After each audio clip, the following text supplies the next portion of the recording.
Welcome back to Muscle in the Morning, brought to you by IronMag Labs. Make your mark.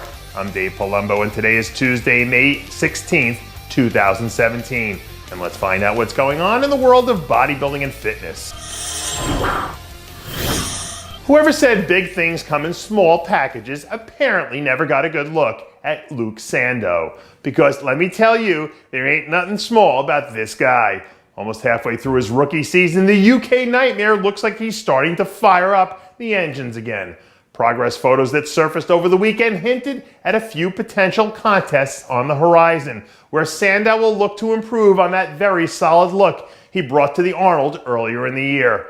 Pound for pound, this kid is already as thick as they come, and if he can start to polish up the bells and whistles, it won't be long before he starts seriously contending for some wins.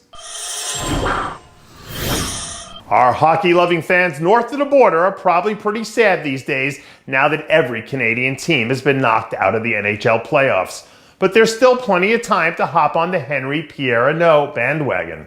Late last week, some new photos surfaced of a fully regenerated, rejuvenated-looking Sandoe, who seems to be doing pretty well after being sidelined for a bit with an illness. Last year, it really felt like Sandoe started to find his stride as he put together a couple of really solid top 10 performances in Tampa and Vancouver. If he can put back on the size he lost and get back into the groove, I think he has a real chance to do well in the right lineup. Every once in a while, you stumble across a dude who just makes you stop and let out a spontaneous, whoa. And Qavidel is one of those people. Over the last few weeks, some jaw-dropping photos of the Oxygen Gym product have been trickling out.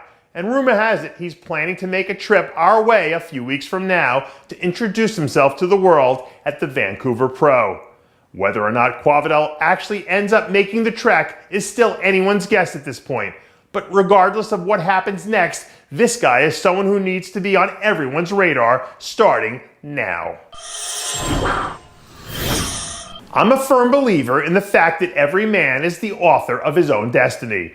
And about 72 hours from now, Sergio Oliva Jr. will put pen to page for the first time in his pro career when he sets foot on the New York Pro stage.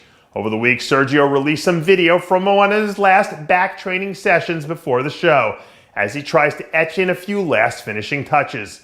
Sergio has a physique and a personality that is really made for success in this sport at the highest level. And I think I speak for fans all across the sport when I say that I can't wait to see what this guy brings to the table come this weekend. Over the years, we've seen more than a few future stars make their introduction to the bodybuilding world at the Teen Nationals. And rising NPC prospect Eric Wood might just be the best in line. After just missing out on a shot at the Teen National crown back in 2015, Wood has been hard at work adding a ton of quality muscle, which has already paid off in spades.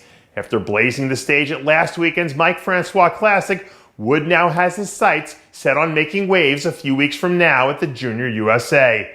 From front to back, Wood is as complete as any young guy out there right now.